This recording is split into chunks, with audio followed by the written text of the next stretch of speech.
Hello friends, Radhe Radhe, सत श्री अकाल, अस्सलाम वालेकुम। कैसे हैं आप सभी? आप सभी बहुत ही अच्छे होंगे और हमारे MHK फार्मेसी पे लास्ट वीडियोस हमारी मेडिसिन की देखते हुए आ रहे होंगे। जैसा कि आप सभी को पता है, फार्मेसी का मतलब होता है एक मेडिकल स्टोर का पर्सन, जिसको pharmacy means medicine means drugs से रिलेटेड, औषधियों का रिलेटेड काफ़ी ज़्यादा नॉलेज होता है और वही नॉलेज आप सभी के सामने हमेशा एक फार्मासिस्ट शेयर करता है। So I am also pharmacist Suhel, तो that's why I want to tell you that about D pharma course कि डी फार्मा कोर्स जो होता है इसके बेनिफिट्स क्या हैं और बेनिफिट्स होने के साथ साथ में इसके लॉसेस क्या हैं।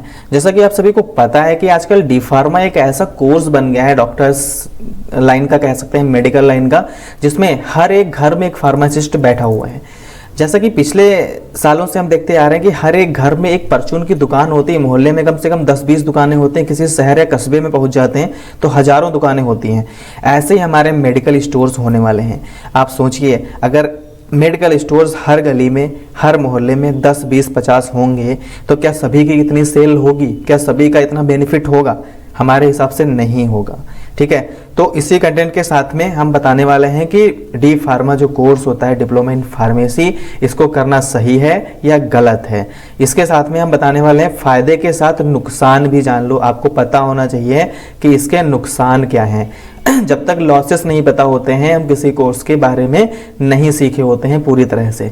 तो अगर आप भी डी फार्मा करना चाहते हैं, डी फार्मा की तरह बढ़ना चाहते हैं, कोर्स करना चाहते हैं, तो एक बार इसके बारे में जरूर नॉलेज रखिएगा कि डी फार्मा आपके लिए सही है या नहीं।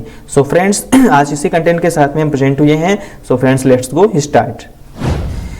तो नुकसान क्या होते हैं डी फार्मा करने के? आपको काफ़ी सारी दिक्कतें फेस करनी हो सकती हैं। जैसे अभी बताया मैंने कि दुकानें जैसे होती हैं, परचून की दुकानें होती हैं, ऐसे मेडिकल स्टोर्स होने वाले हैं। हर जगह मेडिकल स्टोर्स होंगे तो आपके साथ में काफ़ी सारी दिक्कतें होने वाली हैं, कंपटीशन बढ़ता जाएगा। तो हम आज आपके सामने ऐसी 15 दिक्कतों का सामना करने वाले हैं, सामने रख रहे हैं, जिनको समझ के अपना करियर में अच्छे से आप सुधार ला सकते हैं। अगर आप चाहते हैं तो डी फार्मा करेंगे, नहीं चाहते हैं तो आप नहीं करेंगे। ठीक है, सो फ्रेंड्स, सबसे पहला जो यहाँ पे हमने बता रखा है जो लॉस है वो लिमिटेड करियर ग्रोथ। आपके करियर में ग्रोथ जो होती है वो लिमिटेड होती है। रीज़न क्या है? डी फार्मा कोई डॉक्टर नहीं होते, फार्मासिस्ट कोई डॉक्टर नहीं होते, तो डी फार्मा करने के बाद आपके करियर में ग्रोथ बहुत कम होती है। हर जगह पे दुकानें होंगी, हर जगह पे मेडिकल होंगे, हर मोहल्ले घर में 2-3 मेडिकल 10 होंगे, तो आपकी ग्रोथ बहुत कम होगी। ठीक है, अगर आप बाय द वे कहीं पे जॉब कर रहे हैं डी फार्मा करने के बाद, तो आपका जो रहता है सैलरी एक्सपेक्टेशंस ये कम रहता है। अगर आप सैलरी बेस्ड डी फार्मा करने के बाद कहीं जॉब करने जाते हैं, किसी मेडिकल कंपनी में जाते हैं या किसी मेडिकल स्टोर पे जाते हैं या मैन्युफैक्चर कंपनी में जाते हैं, तो 10-20 हज़ार, ज़्यादा से ज़्यादा 50 हज़ार आपको सैलरी मिल सकती है। और आप सोच सकते हैं इतनी महंगाई के ज़माने में 10-20-50 हज़ार से कुछ नहीं होने वाला है। ठीक है, इसके बाद जो तीसरी हमारे पास प्रॉब्लम आती है वो आता है ओन मेडिकल स्टोर के लिए इन्वेस्टमेंट चाहिए। अब पहली बात, जब आप डी फार्मा कर लेते हैं, फार्मासिस्ट हो जाते हैं, तो आप घर में तो नहीं बैठने वाले हैं। ठीक है, तो उसके लिए क्या करेंगे? अपना मेडिकल स्टोर खुद का खोलना चाहेंगे। तो अगर मेडिकल स्टोर खुद का खोलना चाहेंगे तो आपको लिए चाहिए होगा इन्वेस्टमेंट। अगर इन्वेस्टमेंट नहीं कर पाते हैं तो आपकी दुकान में माल नहीं होगा, प्रोडक्ट नहीं होगा, मेडिसिन नहीं होंगी, तो कस्टमर भी आपके पास लिमिटेड ही आएगा। इसके लिए आपको मेडिकल स्टोर खोलने के लिए इन्वेस्टमेंट भी चाहिए होता है। इसके बाद आता है 4th नंबर पर जो हमने पॉइंट लिया है वो है कंपटीशन बहुत ज़्यादा है। तो बिल्कुल सही बात है। मान लो किसी चौराहे पे 10-15 दुकानें हैं परचून की, 10-15 दुकानों पे हर दुकान पे भीड़ नहीं नजर आती, 1-2 पे आती है जो फेमस होती हैं, जो पुरानी होती हैं, जो बहुत कम अच्छी रेट में आपको डिस्काउंट के साथ में प्रोडक्ट देती हैं। ऐसे ही हमारे साथ में भी कुछ होता है, कंपटीशन बहुत होता है क्योंकि मेडिकल स्टोर बहुत सारे होते हैं। तो कंपटीशन में हमारा मार्जिन कम होता है क्योंकि हम लोग कम मार्जिन के साथ में प्रोडक्ट को सेल करना चाहते हैं। तो कॉम्पिटिशन भी बहुत ज़्यादा होता है फार्मासिस्ट के लिए। बात करें लिमिटेड 5th नंबर पे, तो लिमिटेड स्कोप एब्रॉड। अगर आप डी फार्मा कर चुके हैं, फार्मासिस्ट हैं, आप चाहते हैं विदेश जाऊं मैं, तो एब्रॉड जाना चाहते हैं, विदेश जाना चाहते हैं, डी फार्मा को भी बहुत बड़ा स्कोप नहीं है क्योंकि वहाँ पे भी फार्मासिस्ट होते हैं। सपोज आप इंडिया से हैं, आपको कनाडा जाना है, आपको अमेरिका जाना है, तो अमेरिका में जाने के लिए, कनाडा जाने के लिए पहले तो आपको आइल्स करना होगा। ठीक है, या पीटीई करना होगा, एक एग्ज़ाम कंडक्ट करेंगे तब आपका वीज़ा बनेगा, उसमें खर्च आएगा। उसके बाद विदेश जाएंगे, वहाँ पे जाके छोटी सी अपनी दुकान खोलेंगे, डिफार्मा करने के बाद छोटी सी दुकान खोलेंगे, तो आप सोचिए वहाँ पे कितना स्कोप होगा, नहीं होगा। तो छोटी सी दुकान करके हम लाखों करोड़ों नहीं कमा सकते ना। तो लिमिटेड स्कोप अब्रॉड, विदेश में भी यहाँ पे काफ़ी दिक्कत है, विदेश में भी कम से कम आपको फ़ायदा होता है, वहाँ जाने में लिमिटेड स्कोप रहता है। फिर आता है 6 नंबर पे जो पॉइंट लिया है वो है फील्ड चेंज करना मुश्किल होता है। जी हाँ बिल्कुल, अगर आप फार्मासिस्ट हैं तो फार्मासिस्ट की इमेज अलग हो जाती है, लोग उसको डॉक्टर की नज़र में या फिर एक मेडिकल एक्सपर्ट की नज़र में देखने लगते हैं। तो आप मेडिकल फील्ड से होने के साथ साथ आप टीचिंग नहीं करने सकते, है ना, आप किसानी नहीं कर सकते, आप परचून की दुकान नहीं खोल सकते, करना वही है मजबूरी में, चाहे 10,000 की इनकम हो रही हो चाहे 50,000 की हो रही हो। तो फील्ड चेंज करना भी बहुत मुश्किल हो जाता है, ठीक है। इसके बाद 7वें नंबर पे जो आता है वो आता है वर्क प्रेशर एंड रिस्पॉन्सिबिलिटीज़। आप देखो जब मेडिकल स्टोर अपना खोलेंगे, एजेंसीज खोलेंगे, तो आपको दुकान पे समय भी देना होगा, रिस्पॉन्सिबिलिटीज़ भी होंगी, किसका प्रोडक्ट पहुंचाना है, किसका नहीं पहुंचाना है, किसको पैसा मिला है, किससे नहीं मिला है, काम करना ही है, घर नहीं बैठना है, वरना खर्चे कैसे निकलेंगे, मेडिकल नहीं खोलेंगे तो ये सारी दिक्कतें रहती हैं आपके पास। वर्क प्रेशर और रिस्पॉन्सिबिलिटी बहुत ज़्यादा रहती हैं, ठीक है। इसके बाद जो 8 नंबर पर है वो है इंटर्नशिप की या प्रैक्टिकल नॉलेज कम मिलती है। बिल्कुल सही बात है। देखो फार्मासिस्ट का मतलब है ड्रग एक्सपर्ट, औषधियों से रिलेटेड आपको पढ़ाया जाता है। तो यहाँ पे प्रैक्टिकल की बात करें तो प्रैक्टिकल होता ही नहीं है, हम कह सकते हैं 0% प्रैक्टिकल नहीं होता, आप डॉक्टर नहीं बन जाते। इंटर्नशिप की बात करूँ तो इंटर्नशिप भाई 3 महीने की होती है, तो 3 महीने में आप कितना सीख लोगे, डॉक्टर नहीं बन सकते ना, बहुत ज़्यादा एक्सपर्ट नहीं बन सकते। तो यहाँ पे इंटर्नशिप के साथ में प्रैक्टिकल नॉलेज भी बहुत कम मिलती है, ठीक है। इसके बाद 9th नंबर पे जो है वो है गवर्नमेंट जॉब्स बहुत कम है। बिल्कुल सही बात है। अगर आप डी फार्मा कर लेते हैं, गवर्नमेंट जॉब कोई है ही नहीं, 10, 20, 50 साल में कहीं वैकेंसी आ गई, हजारों लाखों करोड़ों बच्चा पूरी इंडिया में है, पूरी इंडिया में करोड़ों बच्चा है। अब डी फार्मासिस्ट 50 जॉब हैं, 50 के लिए करोड़ों बच्चा फिल करेगा, तो आप किस लेवल में आप देख सकते हैं। तो गवर्नमेंट जॉब्स भी इसकी बहुत सारी कम रहती हैं। इसके बाद 10वें नंबर पर जो है बिजनेस स्टार्ट में चैलेंजेस बहुत सारे हैं।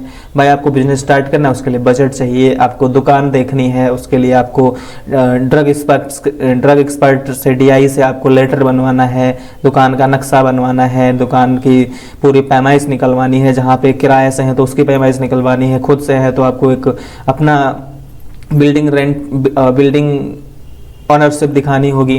तो ऐसे बहुत सारे चैलेंजेस होते हैं जो आपको फेस करने होते हैं, ठीक है। इस पर जो 11वें नंबर पे है वो है ऑनलाइन फार्मेसी और ऑटोमेशन का इम्पैक्ट। ऑनलाइन फार्मेसी आजकल देखते हैं ना, दुकान खोलने से पहले लोग ऑनलाइन पहले पहुंच जाते हैं कि आप ऑनलाइन प्रोडक्ट खरीद सकते हैं, पैरासीटामॉल खरीदने हैं तो जाके आप ऑनलाइन परचेज कर सकते हैं। तो ये ऑनलाइन फार्मेसी का ज़माना चल रहा है भाई, सारी चीज़ें ऑनलाइन चल रही है। तो अगर आप ऑनलाइन नहीं जा पाते, आप सोचे मैं दुकान खोल के अपना सब कुछ निपटा लूँ, खर्च निपटा लूँ, तो कोई फ़ायदा नहीं है। आप ऑनलाइन फार्मेसी करनी पड़ेगी। तो जो ऑनलाइन लोग पहले से चला रहे हैं उनके साथ में काम कर पाना पॉसिबल नहीं है। जो ऑनलाइन पहले से चला रहे हैं और उनके सामने हम कुछ नहीं, क्योंकि हम तो 0 से शुरू करने वाले हैं। तो ऑनलाइन फार्मेसी और ऑटोमेशन का भी बहुत ज़्यादा इम्पैक्ट पड़ता है, ठीक है। इसके बाद जो 12वें नंबर पे है वो डॉक्टर्स और फार्मासिस्ट के बीच पावर गैप। भाई बहुत ज़मीन आसमान का अंतर होता है। फार्मासिस्ट कोई डॉक्टर नहीं होता, अभी मैंने बताया, ठीक है, और डॉक्टर के पास पावर बहुत ज़्यादा होती है। फार्मासिस्ट का पास काम इतना है कि वो पर्चे पे लिखी हुई दवाई ही दे सकता है।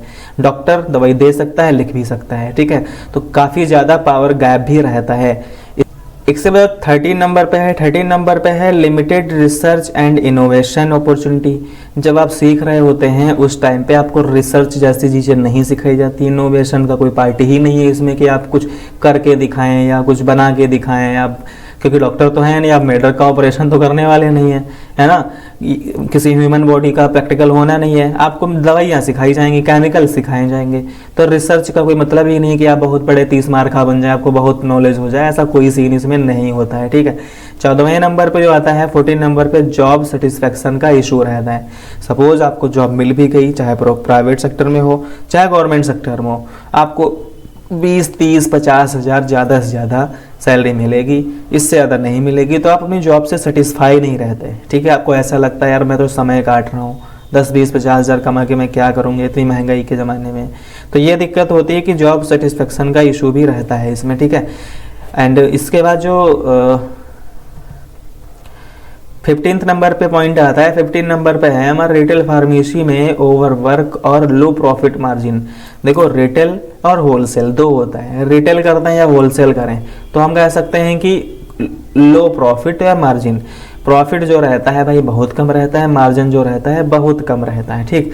क्योंकि जैसे आपको सपोज से प्रोप्राइटर को सिरप बेचनी है, सैफरॉन की सिरप बेचनी है, MRP उसकी 140 रुपये है।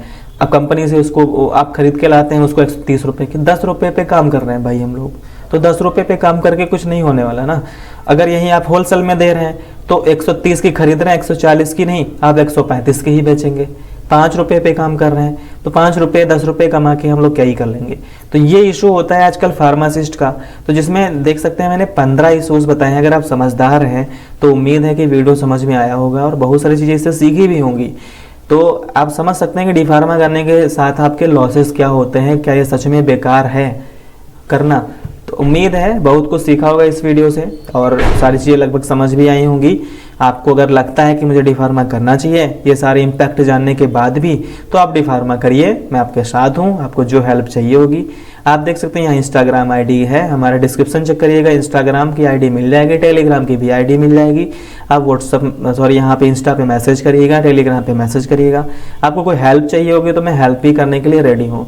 सो फ्रेंड्स, आज का कंटेंट कैसा लगा वीडियो में कमेंट बॉक्स में ज़रूर बताइएगा।